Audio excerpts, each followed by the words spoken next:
Civil War, Book 6 of the America Falls series, written by Scott Medbury, narrated by Adam Barr.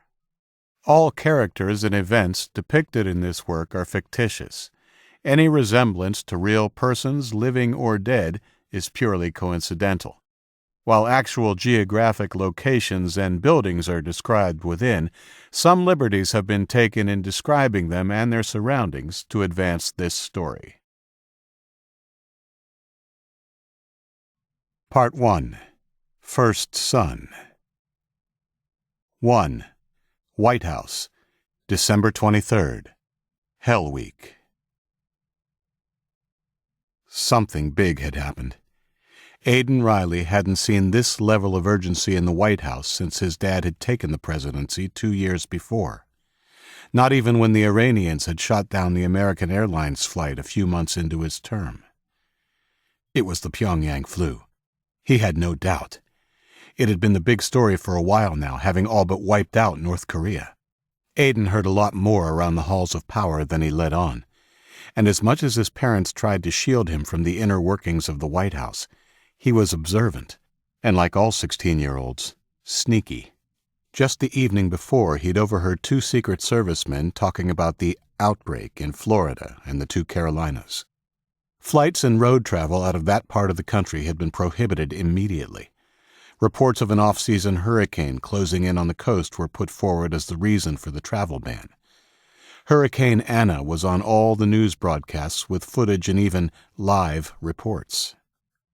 Aidan knew every moment was false, and he found it amazing that the levers of power could be pulled to fabricate an entire disaster. It made him wonder what other crises had been made up to justify military or civil action.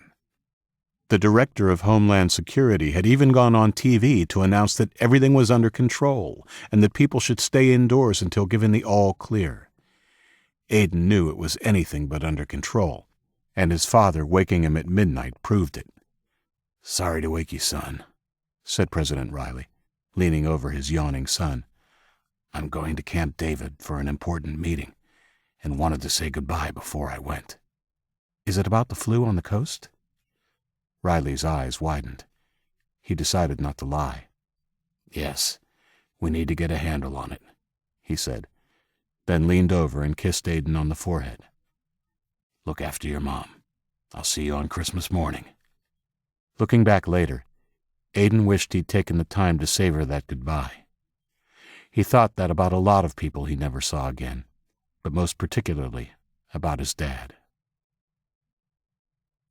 The next morning started normally enough, although there was a lot more activity around the halls than usual, especially for Christmas Eve. It sucked that he had to do lessons so late in the year, but he had a lot of catching up to do, and his mom had insisted.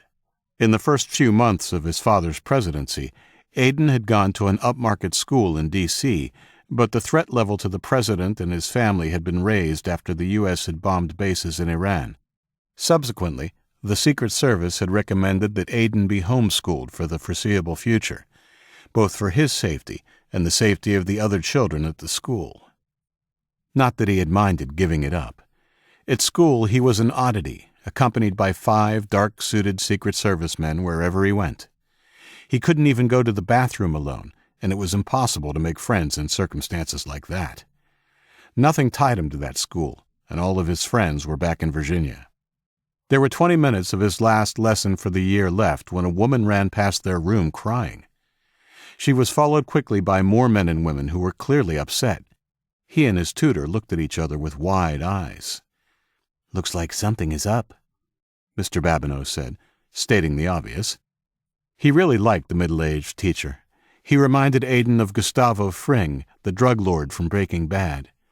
It was a show that his dad had only allowed him to watch after weeks of whining, and even then, on the strict proviso that he didn't tell his mother. Mr. Babineau wore glasses and was neat and softly spoken like Fring. Aidan didn't find it hard to imagine that he had the same core of hardness as his TV look-alike. Not a bad hardness like Fring, but a hardness nonetheless. "Yeah, I wonder what it is."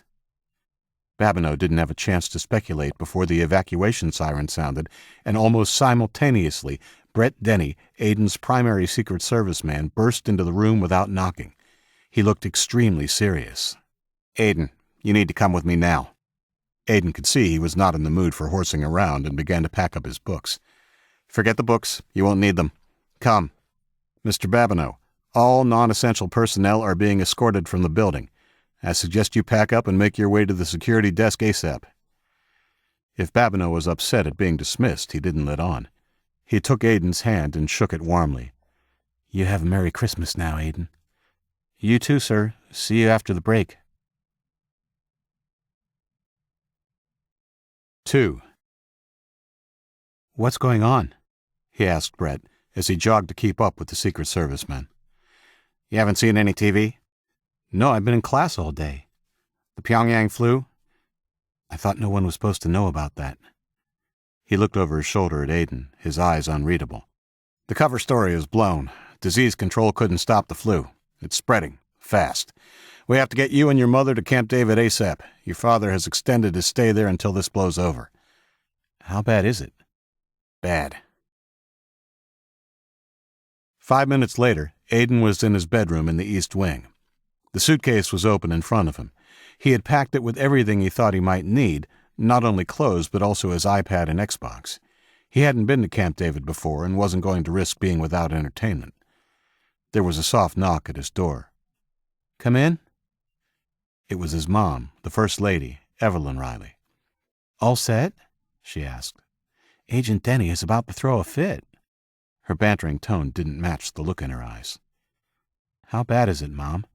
Denny wouldn't tell me."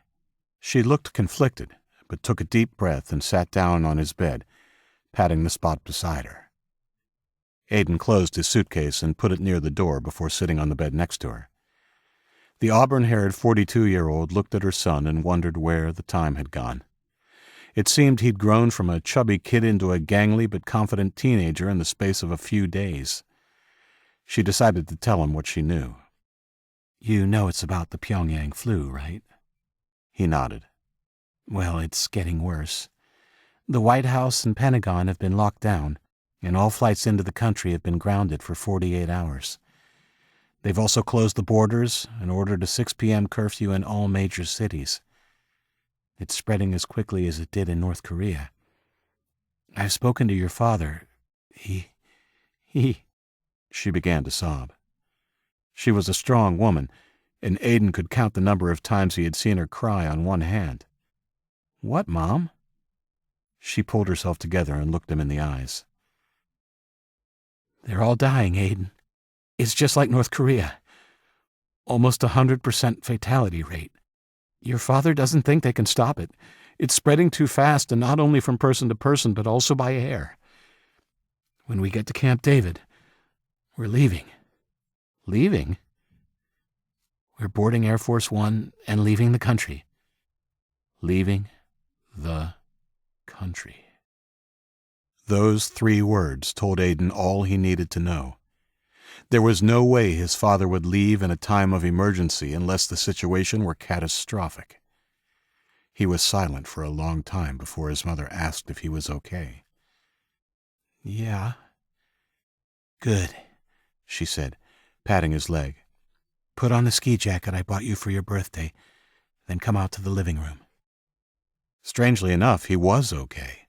In fact, he was excited. He knew he shouldn't be, not when all those people were dying, but for now it seemed so remote, almost like he was playing a part in a movie. Agent Denny escorted them out of their quarters 2 minutes later. The trip down to the car was a blur. Denny and Pete Miller, his mother's primary agent, hurried them along. Carlton Flagg brought up the rear. Aiden didn't know too much about the mysterious Flagg or his place in the chain of command. What he did know was that Flagg only seemed to show up when there was trouble, and he was never dressed like the other agents. That day he was wearing a black tactical vest, a black beret, and he carried a submachine gun.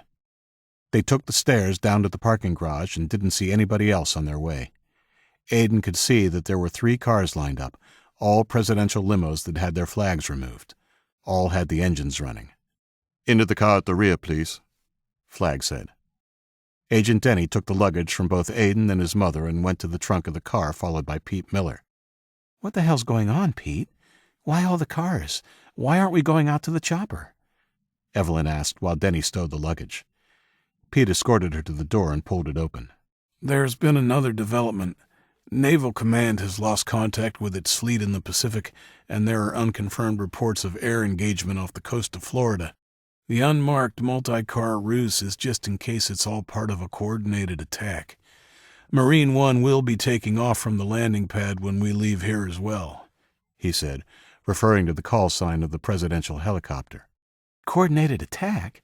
But it's just a disease, isn't it?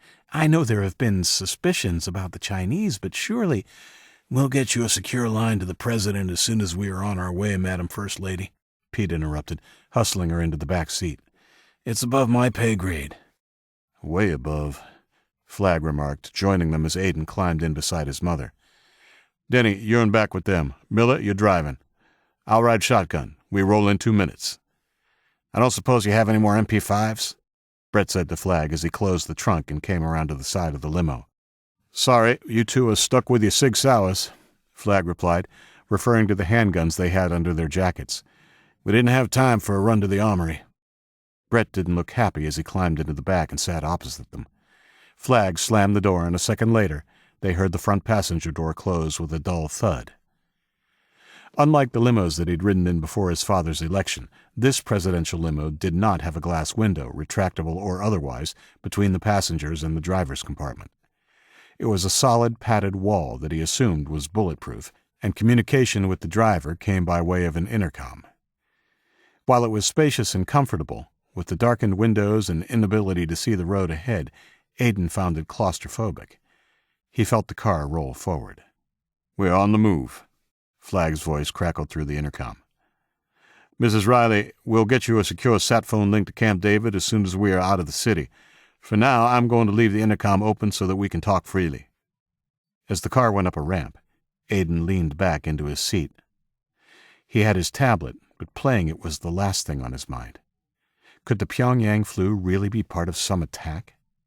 Coordinated attack, that's what Pete had said. He'd heard that phrase used a lot, usually in relation to terrorist acts. His mother had mentioned China, and from the look on Pete's face, she was on the money. That was something a whole lot worse than an act of terror. That meant war. War with another superpower. He looked around the dim interior of the limo, his eyes landing first on Brett, then coming to rest on his mother. She was looking back at him. "Don't worry, Aiden," Evelyn said, her voice soft. "We'll be safe with your dad in no time." He was aware of Denny's eyes on him. "I'm not worried," he shrugged. "We'll kick their ass if they want a war." The special agent smiled, but it didn't quite reach his eyes. He turned to the window. Instead of rebuking him for cursing, his mother patted his hand. Aiden began to wonder what would happen when they got to Camp David. If things were as bad as they appeared to be, he knew they would be put aboard Air Force One right away. That thing could fly for days. But where would they go? Europe? Australia? If the flu kept spreading, they wouldn't be safe anywhere. "So, Aiden, how did your lesson?" She was interrupted by a dull boom from behind them. "Jesus!" Pete's voice crackled through the intercom. Aiden heard the radio in the driver's compartment squawk to life. He couldn't make out what was being said at the other end, but the profanities coming from Flagg's mouth were registering quite clearly. He glanced over at his mother. She seemed calm, even though her fingers were digging into the plush seat. The intercom went dead. "Don't worry," said Denny. "They're communicating with the command center. Flagg will update us shortly." A few seconds later, it came to life again. "We have confirmation of enemy action," Flagg said through the intercom. "Marine One is down. NSA says it was probably a portable surface-to-air missile. Whoever's behind this, they have boots on the ground here in Washington." "Oh my God, the intel was right. It's China, isn't it?" asked the First Lady. "Almost certainly, ma'am," Flagg replied. "It couldn't be terrorists?" Aiden asked. "No," Flagg said. "After what happened in North Korea, we had our suspicions. What's happened in the last 24 hours has only confirmed them." "How long until we're out of Washington?" Evelyn asked. "We should be out of the city in 3 minutes," Pete responded. We're going to take Interstate 395 past Arlington, then turn north onto 495 before hitting I-270. It's longer and less direct, but that's the point."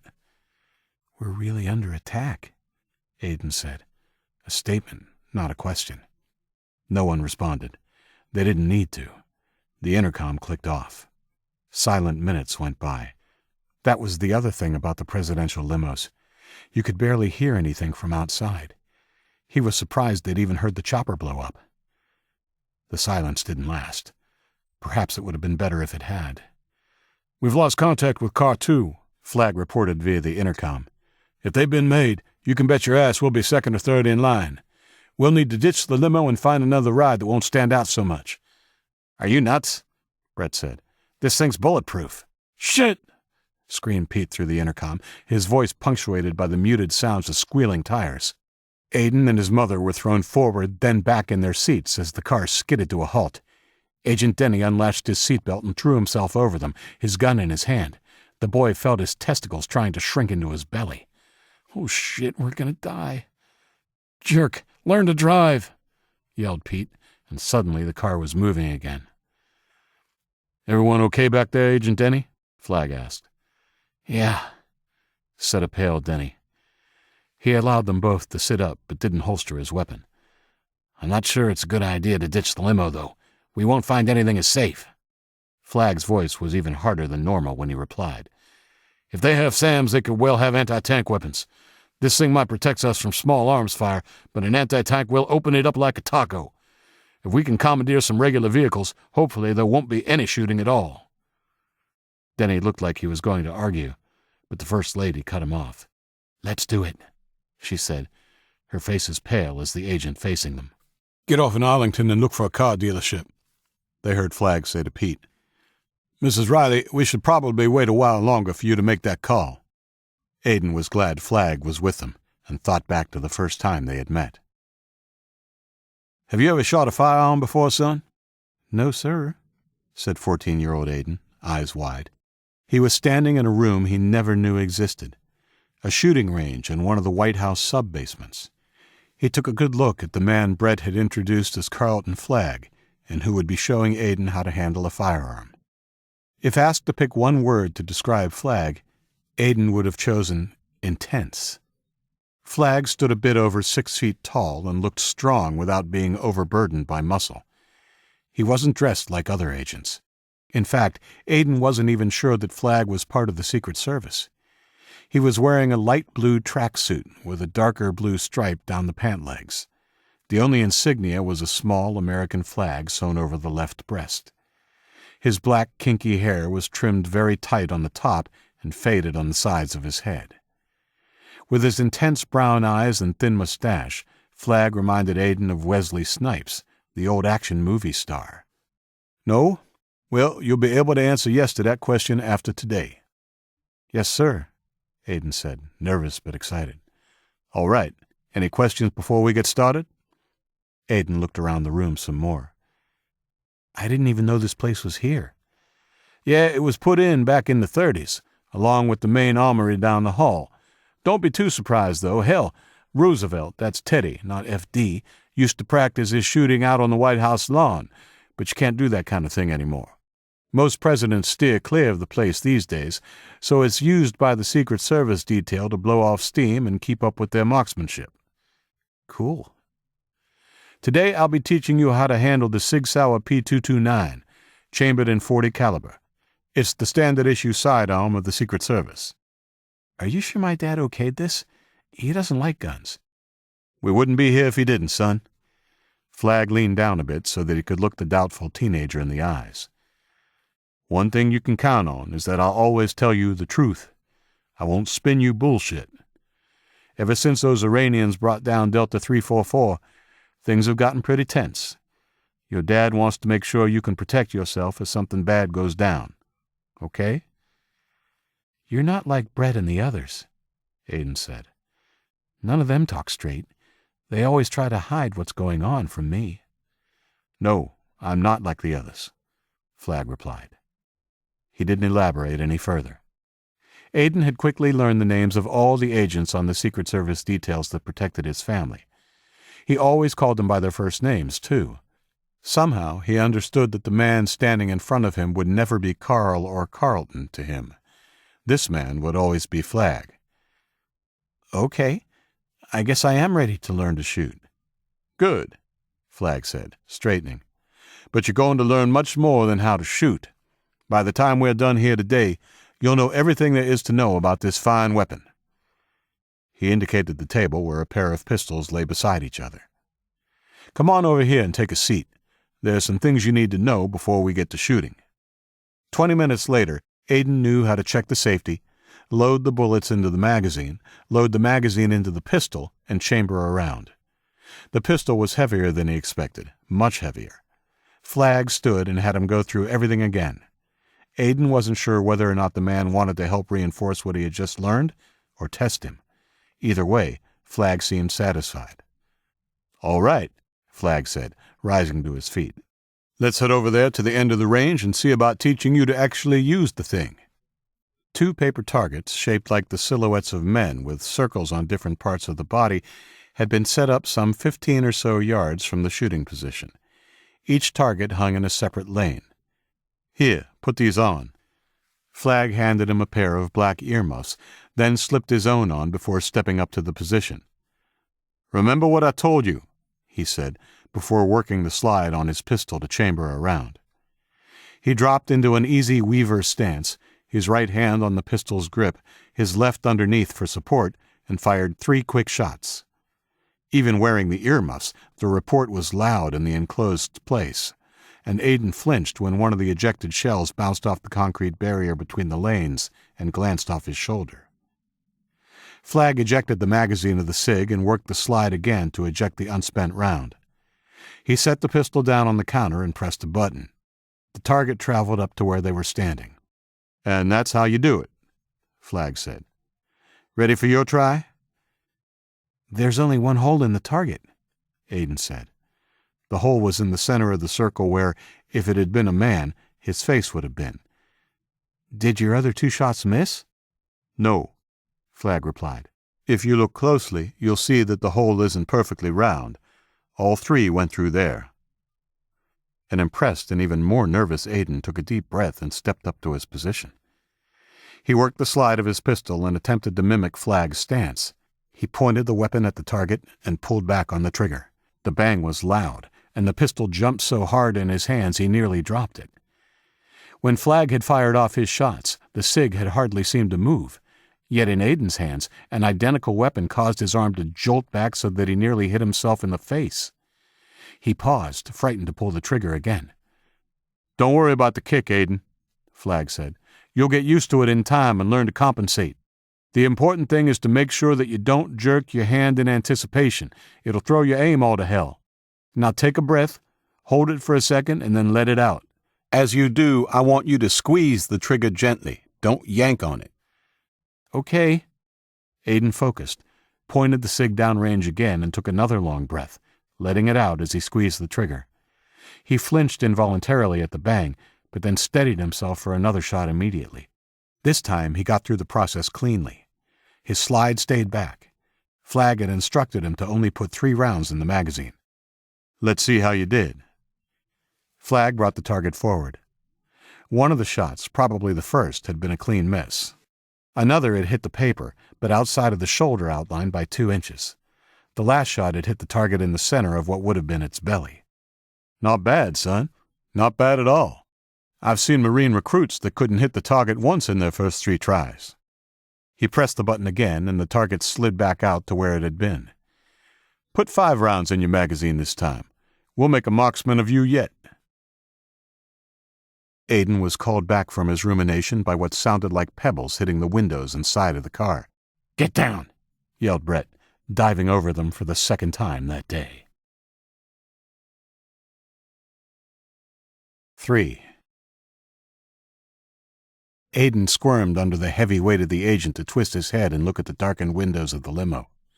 With each spack sound, a small crater appeared in the armored glass.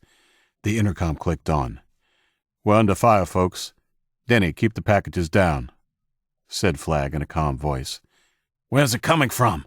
Pete shouted as the limo swerved onto the off-ramp. Calm down, Miller, said Flagg. I believe those shots came from the Pentagon. The Pentagon? Evelyn said. Yes, the exit we're taking into Arlington takes us past the Pentagon, ma'am. You and Aiden should keep your heads down, said Agent Denny. It's unlikely, but if a second round happens to hit exactly where a previous one did, it might penetrate the glass. This could be good news, Flagg said, his voice grim despite his hopeful words. They might think we're headed to the Pentagon. Perhaps they think we have the POTUS in here. That means they don't know he's at Camp David. More automatic fire raked the side of the limo. Aiden, his mother, and the agent were thrown around as Pete skidded the car off the ramp and headed away from the Pentagon. There doesn't seem to be anybody following us, Pete said. Yet. Well, that's the downside of them thinking we have the POTUS in here. They'll be coming in hot, said Flagg. He talked into the radio up front, before his voice came back more clearly over the intercom. I've alerted the Arlington police and NSA. They should be responding ASAP. Miller, we ditched the limo at the first car lot you see. Okay, Pete said. But I doubt any will be open this time on Christmas Eve. I don't give a fuck if they're open or not, Flagg's voice came back. It'll be easier if they aren't. Brett led Aiden up when they were out of range of the gunfire. The president's son stared at the pockmarks in the tinted glass, allowing his mother to hold his hand for the first time in a long time. While he was shocked that somebody had shot at them, surprisingly, he was not frightened. The agent sitting opposite them looked tense but ready for anything. 10 minutes later, they pulled into the parking lot of a used Ford dealership. Stay alert and wait here. I'll check it out, said Flagg's voice through the intercom. It was followed by the dull thud of a heavy door closing. Whatever happens, we are not moving from the back of this vehicle until Flagg or Agent Miller gives us the all clear, Brett said, loosening his jacket so that he could get at his recently pocketed pistol if he needed to. Do you think ditching the limo is dangerous? Aiden asked. Flagg knows what he's doing, Brett replied. He's probably right about a presidential limo being too noticeable, but we'd be dead right now if we'd left the White House in an unarmored Escalade. They might not have even shot at us if it were, though, Evelyn said. That's the idea, I guess. Denny didn't argue. We're moving, Pete's voice came back through the intercom. Flagg's got the maintenance garage doors open. We'll park the limo inside, out of sight. Somebody's going to be in for a surprise when they get back to the dealership after Christmas, Brett said, as the limo crept forward. Aiden thought that was a pretty optimistic comment, but didn't say it out loud. Sit tight, said Pete after they pulled up. A couple of minutes later, they heard another vehicle pull up beside the limo. A car door opened and closed. Then nothing for a while. You still up there, Pete? Brett asked, leaning toward the intercom box. Yeah, I'm still here. Pete's voice came back. Flagg wants to take 2 cars. He's got one ready to go. Hang on another minute. Aiden nearly jumped off the seat when someone pounded hard on his door. All clear, Flagg bellowed. Open up and let's move out. Me first, Brett whispered. Just to be safe. He pulled the Sig Sauer out of his shoulder holster and opened the door, keeping the pistol low while he slid out of the limo and surveyed the area. Okay, Madam First Lady, you next, then Aiden. Aiden followed his mother out of the limo and examined their new transportation. Next to the limo was an older model Ford Explorer. Behind it, a small Hyundai hatchback. Flagg stood with his back to them, looking out through the garage doors, his submachine gun at the ready. As Pete joined them, Aiden looked back at the car he'd just exited, amazed at what he saw. The entire right side of the vehicle had been chewed up. The gunfire had certainly been more intense than the vehicle's sound insulation had made it seem. Aiden saw something silver lodged in one of the craters in the safety glass. He reached out and probed it with his finger. It was cool to the touch and fell into his palm without too much prying. Hey, Flagg, what kind of bullet is this? Aiden said, crossing to Flagg and holding out the flattened slug. Flagg glanced down before turning his attention back outside. I couldn't tell you for certain. It's too deformed by the impact. Looks about the size of a .762 NATO round. Not that it means much. It's one of the most common rounds in the world. Aiden remained beside Flagg as Brett moved their luggage to the back of the Explorer. Dusk had come upon them quickly, and thick cloud cover meant it was even darker than usual. The weatherman on the news the night before had said there was a decent chance of snow in the Baltimore to Philadelphia area for Christmas. Given the look of the clouds overhead, Aiden thought it might extend down to D.C. as well. Back in San Diego, where they'd lived before his dad was elected president, it had never snowed for Christmas, or at all for that matter. Since moving, he'd seen one white Christmas, but normally in January before the snow started sticking around. Flagg glanced over his shoulder at the others. Pete was just throwing the last of the bags in the Hyundai. "Come on, kid," Flagg said. "Ideally, we'd have one more agent, but we work with what we've got. Miller, you're driving the Explorer. I'm shotgun and Mrs. Riley's in the back seat. Denny, you and Aiden are in the Hyundai. Did you put the sat phone in the Explorer?" "It's in the back seat," Pete said. "Can I ride in the front?" Aiden asked, walking over to the small car. "You're safer in the back seat," Brett said, opening the driver's door. "Am I really? Won't it seem odd you driving and me in back? In a Hyundai? I want to see where we're going and what's going on." "Fine, sit where you want," Brett sighed. Aiden hurried around the other side and slid into the seat next to him. Almost as soon as Brett's door was closed, Flagg was knocking on the window. "Make sure you keep your radio on," Flagg said. "It's the only way we can communicate. Same route we were planning before." "Roger, I'll follow you guys," Brett responded before fiddling with the radio on his belt. "It's on." "Looks like we're ready to roll," Flagg said. "We might make it through this night yet." Flagg got in the Explorer. Brett followed behind the SUV as it did a U-turn in the empty garage and passed by the limousine out into the night. They paused while Flagg got out and pulled the door down. Aiden took one last look inside at the presidential limo and wondered if he'd ever ride in its like again. "We're going to turn left and take the next freeway entrance," Flagg's voice crackled over Brett's radio. "No sense in heading back toward the enemy, even if they are unlikely to recognize the vehicles." "Roger that," Brett said, keying the send button on his radio. "Look for a gas station on the way to the freeway. This thing has only got a quarter of a tank." "Less than half a tank here," Flagg responded. "We'll keep an eye out." The Explorer eased onto the road and Brett followed it. He stayed back a few car lengths on the largely deserted streets. Aiden fiddled with the heater and got it cranking. He noticed the tangle of wires hanging from the dash under the steering column. 2 of the wires had been stripped of their plastic coating and twisted together. "Is that really how you hot wire a car?" Aiden asked. "I thought that was just a movie thing." "It works," Brett replied, "but only on older cars. New cars have too many computer chips and safeguards for them to be hot-wired easily." "Brett, what do you think will happen?" Aiden asked, changing the subject. "In the long run, I don't know. But for the time being, I plan on getting you safe and sound to Camp David if it's the last thing I do."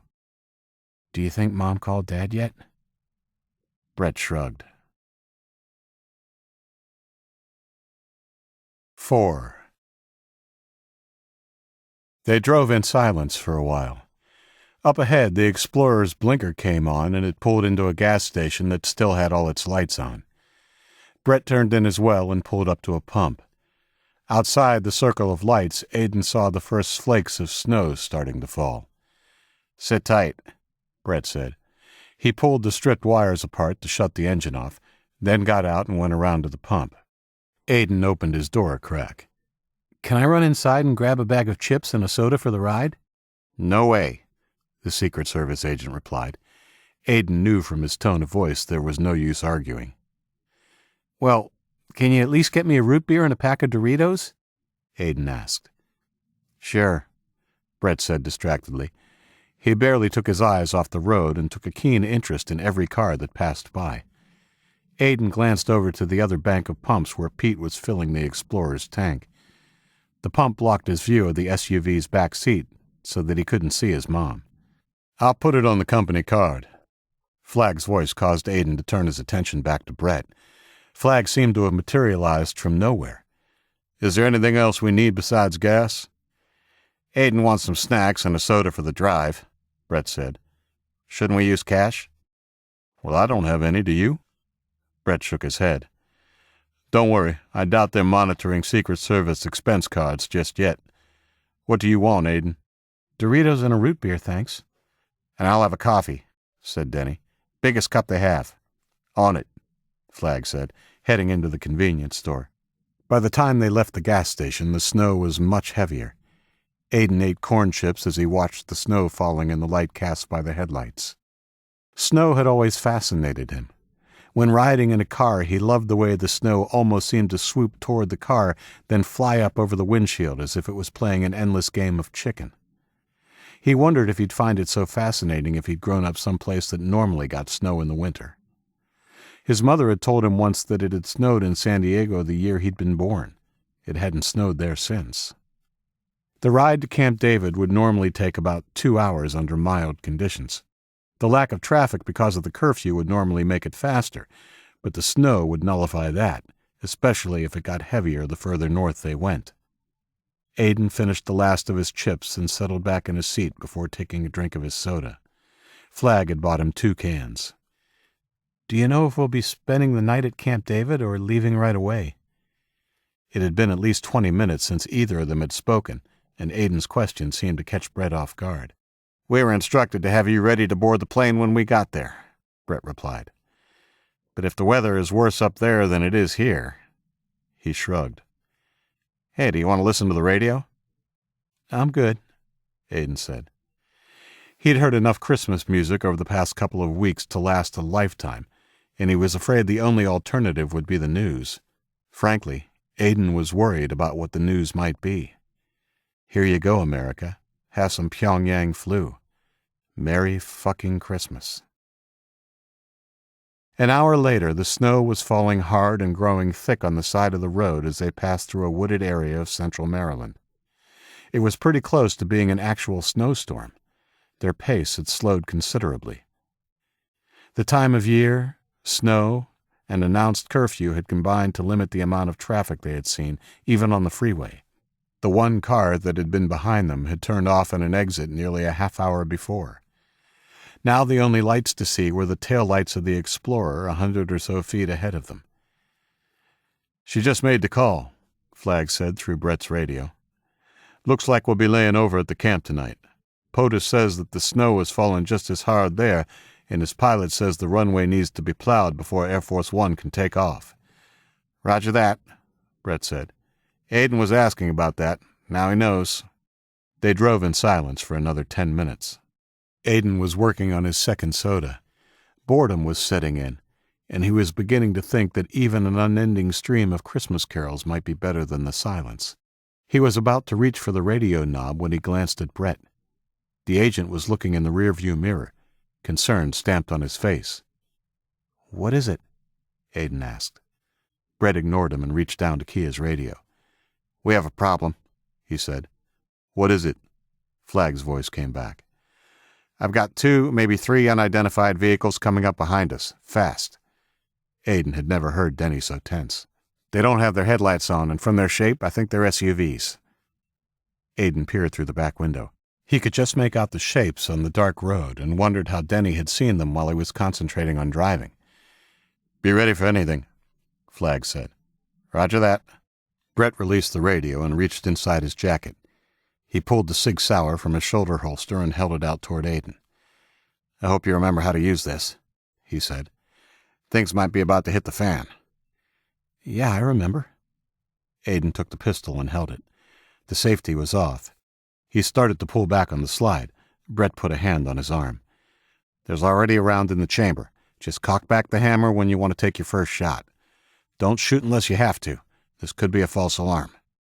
2 of the black vehicles flashed past the driver's side of the Hyundai, while the last one fell in behind them. Both the Explorer and the Hyundai were in the left lane. One of the SUVs whipped in between their car and his mother's vehicle. The other one pulled alongside it and kept pace. "Fuck me. Not a false alarm." Brett slammed on his brakes as the SUV ahead of him did the same thing. At the same time, the vehicle pacing the Explorer swerved into it. Aiden barely had time to register the screech of metal on metal before he was thrown forward against his seatbelt as the Hyundai's brakes locked up. The belt cut painfully into his chest and shoulder, but then he managed to stop before he hit the back of the car ahead of them. Aiden's relief was short-lived. The SUV behind them crunched into them, and he was thrust back in his seat, his head slamming into the headrest hard enough to stun him. The impact forced the Hyundai forward and into the back of the Escalade that had slammed on its brakes. The front of their car crumpled, and the airbags exploded with a thunderous crack. Aiden pushed the deflating bag down out of his face and glanced over at Brett. The agent's face was a mask of pain. "Can you get the door open?" Denny asked. "Yeah." Aiden unbuckled his belt. The door was stuck, but with a nudge from his shoulders, he managed to get it open about halfway. "Quick, run and stay low. Get off the road and into the trees. I'll be right behind you." "What about Mom?" "Pete and Flag will look after her," Brett said, pushing Aiden out. "Go!" Brett slid out of the door behind him, and they made a quick dash into the trees. Harsh voices began shouting excitedly, and Aiden flinched at the sound of a gunshot. Somehow, they made it into the tree line. "It won't take long for them to find our trail in the snow," Brett panted, encouraging Aiden with a push. "We need to get deeper into the trees, where there's no snow on the ground. Go!" Aiden looked over his shoulder when they had climbed 100 yards and stopped dead. Through the trees, he could see the Explorer back on the freeway. It had spun around and was facing the direction it had come from. The third SUV was parked close by, and there were black figures running everywhere. Flashes and the sound of gunfire filled the night. Aiden watched in horror as the Explorer shook from the bullets shredding its tires. He started to stand. Brett grabbed his shoulder and pulled him back down. "We can't do anything for them," the agent said in a quiet, forceful tone. "Now move." Aiden nodded numbly and began following the agent deeper into the woods. They moved as quietly as they could. A flashlight beam lit the bushes behind them. Somebody shouted. The words sounded Chinese. More beams joined the first. Brett picked up the pace, moving them along as fast as he could without drawing attention by crashing through the brush. Thankfully, the clouds overhead had dissipated enough to allow some filtered light from the three-quarter moon through. Denny avoided the open patches of snow, sticking to the clear areas near the bases of the trees. Aiden noticed that the agent was subtly angling them to the left as they moved further away from the road. The sounds of pursuit faded. "If the others bailed as we did, this angle might put us on a course to intersect their path," Brett whispered when they stopped for a quick breather. Agent Denny pulled the lapels of his suit jacket closed. "Damn it, I wish I had a heavier coat. It's back in the trunk." The agent's face was pinched, and he looked like he was suffering the cold much more than Aiden. Even though the snow was still falling, to the boy it didn't feel so cold. The flakes were large and wet. "Do you want to wear mine for a while?" he asked, pinching the material of his heavy quilted jacket. "No, you keep it. Your comfort is more important than mine, and as long as we're on the move, I doubt I'm going to freeze to death. Come on, we'll keep working our way in this direction. From the top of that rise, we might be able to get a better view of the road." Brett took off again, with Aiden keeping pace behind him. So far, the trees and shrubs that thrived in the area had provided good cover, but as they started up the rise, they had to hunker low as they advanced, sometimes moving quickly over unscreened patches. The going was slower, and Aiden knew that any pursuers would be gaining ground on them. They managed to make it to the top of the rise without incident, and Brett motioned for Aiden to join him behind the trunk of a large oak tree. Stepping up next to the agent, he looked back down from the rise. They had a clear view of the freeway. The Explorer was surrounded by men in black suits now, and there were 3 bodies on the ground. One lay on the road by the driver's side door, 2 others in front. The boy's heart thumped with concern for his mother. While the scene was illuminated by the headlights of the 2 Escalades, the distance was too great to make out who was on the ground.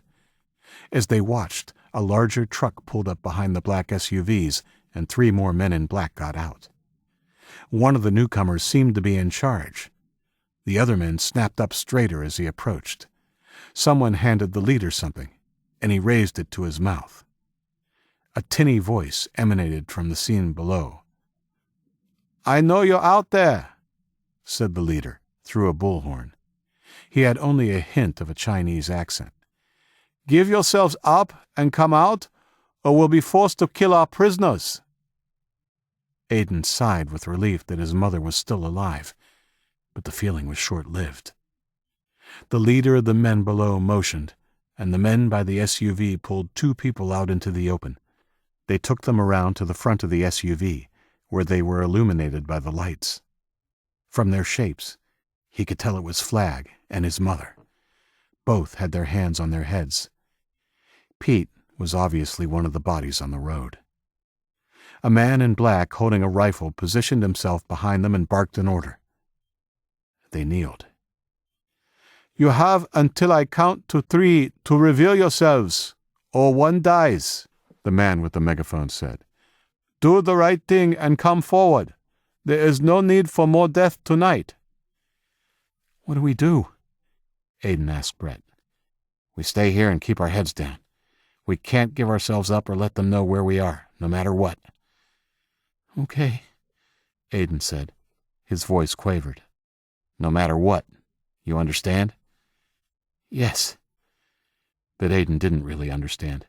Surely Brett couldn't mean that they'd stand by and watch his mother be shot. 1. Aiden felt a coldness spread throughout his guts. 2. "Get the fuck out of here, Denny!"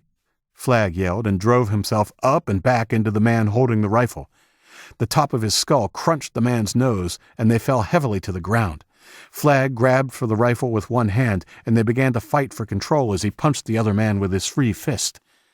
The commander dropped his megaphone, grabbed the gun from another of his cohorts, and stepped up to the 2 men twisting on the ground. 3! The muzzle flared as he began firing. Flagg and the man under him twitched in agony as the leader sprayed both men with the automatic weapon, fanning it back and forth even after they both stopped moving. Aiden pounded his fist against the trunk of the oak. He felt like he was going to be sick. "Last warning," the commander said through his megaphone. "Come out now." "We have to do something," Aiden said, looking over at Brett. The agent had his back turned to the road and was leaning against the tree with his eyes closed. Brett opened his eyes. They glinted with unshed tears. "Do you think that I don't want to do something? There's nothing that we can do. Nothing." "They're going to kill my mom," Aiden said. His hand slipped into the pocket of his coat, and he grabbed the pistol there. "We have to fight." "We would be killed," Brett said, shaking his head. "This isn't a movie, Aiden. We are outnumbered and outgunned. Do you really think these pistols will be enough to take on a dozen guys with AKs? Besides, my main responsibility is to keep you safe, no matter the cost." "But my—" "No buts," Brett said, grabbing his arm. "Come on, we need to move." Aiden didn't move. He pulled away with every intention of heading back down the rise. "Okay," yelled the enemy leader. "No more games. Say good night, Mrs. First Lady." His gun barked again, and Evelyn Riley, the First Lady of the United States, crumpled to the roadway. "No!" screamed Aiden. Before Denny had a chance to react, the kid ripped free of his grip and brought the SIG up. He fired 4 rounds at the Chinese soldiers before Brett managed to tackle him to the cold ground. Aiden, sobbing and enraged, struggled to get free. Brett held him down. "They're over 80 yards away, son. You'll never hit them with a pistol at that range." "Get off!" Aiden cried, tears running down his face. "I don't care anymore. I'm going to kill them or die trying. I'm going to—" The stinging slap of Brett's left hand silenced him as effectively as a mute button. "Shut up and pull yourself together. Now," he said in a steely voice.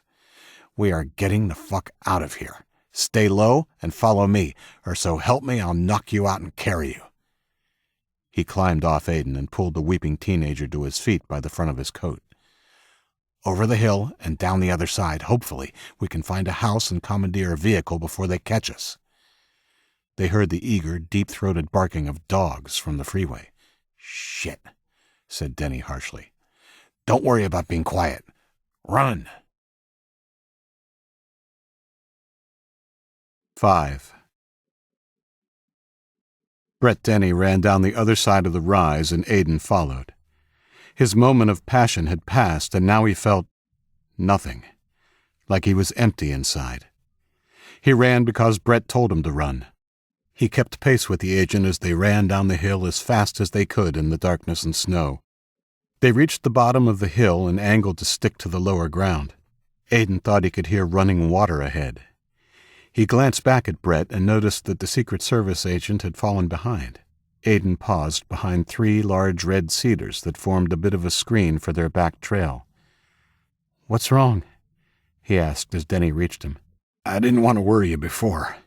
Brett said, his face pinched and pale. I think I might have fractured a rib or two when those assholes rammed us. I just need a breather. You go on ahead and I'll catch up.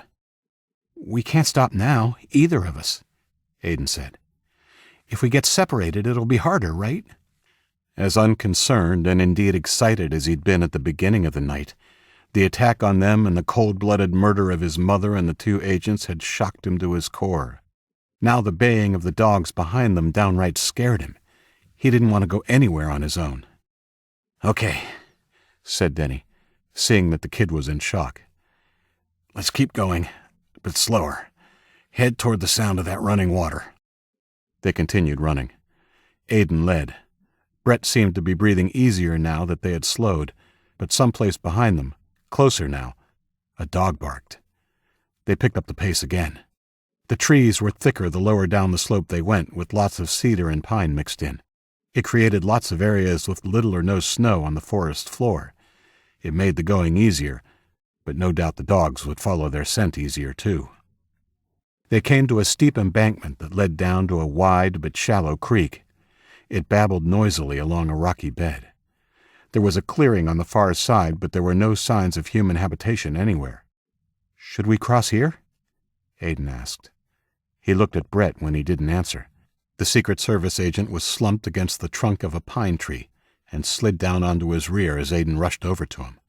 "Shit, are you sure it's just a couple of cracked ribs?" "I don't know, but it's getting worse. Aiden, you're going to have to go on without me." "But—" "No buts. Give me your jacket. I'll head back along the bank in the other direction, dragging it behind me. Hopefully it will fool the dogs into thinking that we both went that way. I want you to wade down the center of the creek in the opposite direction. Head downstream until you're well into the area with woods on both sides of the creek, and then get out. Find a house as quick as you can and ask someone for help. You're going to need to get warm and dry as soon as possible when you're out of the water." "What about you?" "If all goes according to plan, I hope to make sure that there are fewer dogs and men chasing you," Brett said. "Then I'll slip away and make my way to Camp David. When you find help, have them call this number." He put his hand under his coat and pulled a business card from his pocket. Aiden took the card. It was plain white and contained a single free call number he didn't recognize. "You're lying, aren't you?" Aiden said. "About meeting me in Camp David?" "Yes," Brett admitted. Aiden nodded, his face pale and worried. "You have to stand up now, Aiden," Brett said. "You have a pistol and the training to use it, but keep it in your belt until you absolutely need it. Find help, but don't tell anybody you're the president's son. After you're warm and safe, call that number. Until then, you're just a lost kid in need of help, understand?" "Okay," Aiden said. The baying of the dogs was getting louder by the minute. "Thanks for everything, Brett." Aiden pulled the Sig Sauer out of the pocket of his ski coat and tucked it into his belt. He removed the coat and tossed it to the agent, then looked at the creek. "This is going to be cold, isn't it?" "Damn cold," Brett said, struggling to his own feet. "Good luck, Aiden." They shook hands briefly, and Agent Denny moved off, holding the ski jacket by one arm so that it was dragging on the ground behind him. Aiden went down to the water's edge and looked back once, just before the Secret Service agent disappeared. He never saw him again. The water was so cold that it burned. The icy current was swift, and he had to watch his footing carefully as he made his way downstream from where Brett had left him. He was thankful that the water only reached halfway to his knees. Even so, the possibility of hypothermia if he stayed in the water too long was very real. He figured 300 yards would be far enough in the stream. Shivering uncontrollably, he'd gone maybe half that distance when the tone of the dogs barking in the distance changed. It became much more agitated, and shortly after he heard pained yelping and a barrage of gunshots before silence fell over the forest again. Aiden had counted 3 distinct exchanges of gunfire. He paused for a moment with the cold water swirling around his calves and wondered if Brett had gotten away. The dogs were quiet for a while, and when they started barking again, They were further away, and it sounded like there weren't as many. He smiled at the thought Brett might have taken a few of them out of the equation. Maybe his plan had worked? 3 minutes later, he decided he was far enough downstream and headed for the shore on numb legs. Rocky banks about waist-high rose on either side of the creek. Aiden scrambled up on the same side he'd entered from. His feet were numb. He literally could not feel them, and that was making walking difficult. When he reached the top of the bank, the only thing he wanted to do was sit down and rest for a while. He didn't let himself think about it too long, though. He knew that stopping now was the worst thing he could do, no matter how appealing it seemed. Even without a Chinese special ops team hunting him, on a night when temperatures were hovering right around freezing, to stop and rest with wet pants and shoes and no jacket was a death sentence. He remembered a story he'd read by Jack London called To Build a Fire, and hoped his story would end better than that of the nameless man who had frozen to death in that tale. Forcing himself to keep walking, Aiden hoped that the movement would eventually warm him. He angled away from the creek, hoping the path he was taking would also avoid the road. The latter was a shot in the dark because the creek had twisted a few times while he was wading along it. He couldn't even be 100% certain which direction the freeway was. The walking seemed to work, and soon his feet and legs went from having no feeling at all to a painful burning sensation. Not perfect, but at least he knew they were there without having actually to look. After another 5 minutes, he came to a clearing with the remains of an old fire in the center. It was dusted with snow, but unmistakable. On the opposite side of the clearing, a dirt path snaked its way into the woods. Aiden circumnavigated the clearing, sticking close to the tree line, and stopped where the path opened out. Paths always led someplace, and that meant it might lead to people. He was about to step out of the trees to follow it when he heard a cough from the other side of the clearing. Aiden froze and slowly looked to his right. His worst fear was realized. A Chinese soldier in the clearing. He was near a tree and looked like he was zipping himself back up after taking a leak. The soldier hadn't spotted him. Yet. Aiden slowly took a step backwards, hoping to get deeper into the shadow. Unfortunately for him, his right foot came down on a stick. It snapped with a loud crack. The soldier turned his way, bringing up his AK-47 before Aiden could reach for the SIG. "Hand in the air or shoot," he said in heavily accented English. Aiden briefly thought about pulling his gun anyway. But given the circumstance, there was no way he could even go out in a blaze of glory. Just a hail of unanswered bullets. "Come out with your hand up," the Chinese soldier ordered. Aiden did as he was told, and the soldier came forward. He held the gun on Aiden and reached into his jacket before pulling out a small object that he put to his lips. The whistle was loud and piercing, and in response, the dogs in the distance barked with renewed enthusiasm. "We wait here, nice and quiet," the soldier said after he tucked the whistle away. He came forward and relieved Aiden of his SIG and dropped it on the ground. The boy felt angry and helpless. If they killed his mom, what was to stop them just killing him? He began to regret not reaching for his gun. The dogs were getting closer now, and he wondered why this guy was out on his own. Must be a tracker. "What are you going to do with me?" he asked. The Chinese man smiled. Then his head exploded. The loud boom of a gun echoed around the clearing, and Aiden, stunned, watched the headless body topple over. He turned around. Standing in the brush on the other side of the path was a middle-aged man in camouflage gear. He had gray hair down to his shoulders and was wearing an NRA cap. In his hands was a large pump-action shotgun. He nodded at Aiden. "You all right, kid?" Aiden was too stunned to speak. "Come out, boys," the man called as he pumped his shotgun. 2 figures emerged from the shadows wearing identical gear, except they had black ski masks on. They also carried shotguns. "James, give this kid your jacket," said the man, coughing and wiping his running nose with the back of his sleeve. The bigger of the 2 boys protested. "But, Pa—" "Now!" The dogs were getting closer. That meant more soldiers, too. The kid pulled off his jacket and threw it at Aiden. "Thanks," said Aiden. He began to pull it on immediately. "We should—" John, grab the AK-47, and you two go back to your places. Same plan we discussed earlier. You, kid, grab your pistol. We got company coming in hot. Aiden grabbed a Sig Sauer and followed him. The two boys blended into the trees on the left side of the path while Aiden and the father went to the right. They hunkered down in a cleared cubby with a full view of the clearing. There was a sports bag open on the ground. "Shouldn't we run?" Aiden asked. The man looked at him like he was crazy. "You soft in the head, boy? If you think I'm going to let foreign soldiers run through our forest shooting up the place, you got another thing coming." Up close, the man didn't look good at all. His eyes were red-rimmed, and even in the bad light, Aiden could see the yellowish tinge to his skin. Aiden wondered if it was a regular cold or something more sinister as the baying of the dogs reached a crescendo. The man turned his attention back to the clearing and reached into the bag. Two big black dogs burst through the tree line and headed straight to the body of the Chinese soldier. Doberman pinschers. Aiden knew that their handlers wouldn't be far behind. He raised the Sig again and took a deep breath, comforted slightly by the fact that the odds of him surviving were infinitely better than they had been a few minutes before. 4 soldiers burst into the clearing and fanned around the open space, their guns at the ready as they closed in on the dogs who were still sniffing around the body. Aiden could feel the tension of the man beside him and wondered why he hadn't started shooting yet. Another man entered the clearing, his pace leisurely and controlled. Aiden recognized him at once as the leader, the man who had shot Flag and murdered his mother.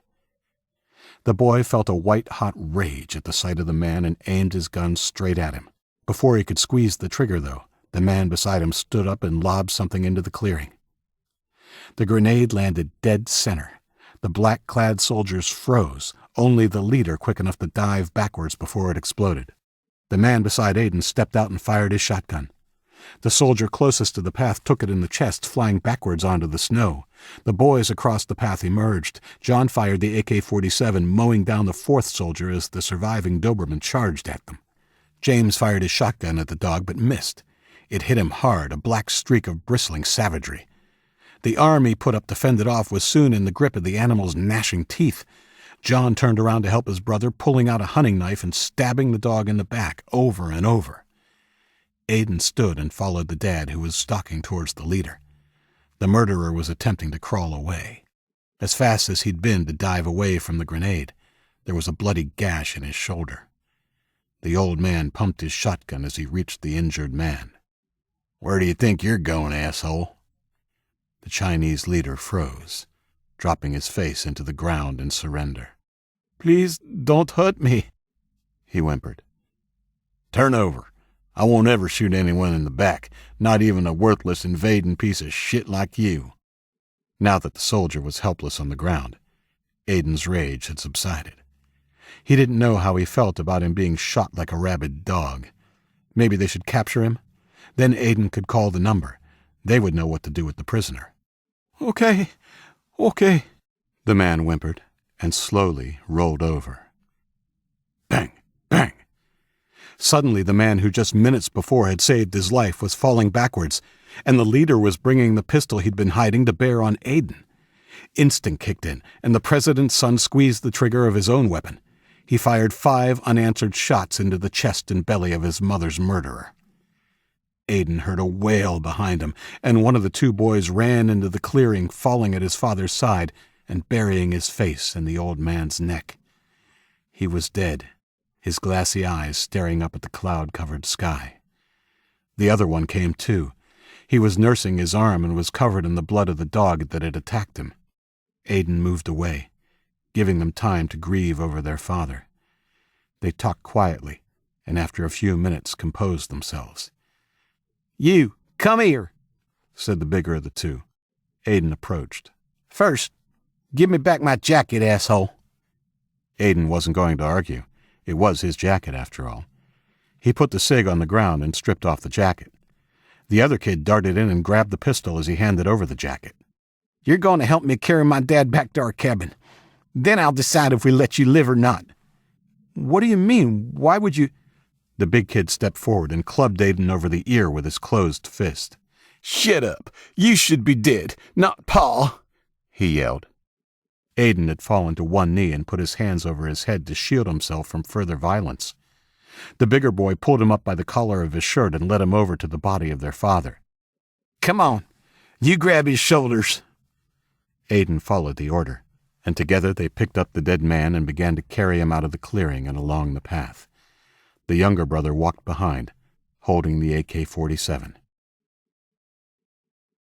Those steps were the first that Aiden Riley, son of the last President of the United States of America, would take on his journey in the after-days of America. Call it bad luck or fate, but his journey would be more arduous and violent than that of some others. Within a few years, the soft, privileged kid that Aiden Riley had been would be transformed. He would become a survivor amongst other survivors, only harder and more ruthless, more ambitious.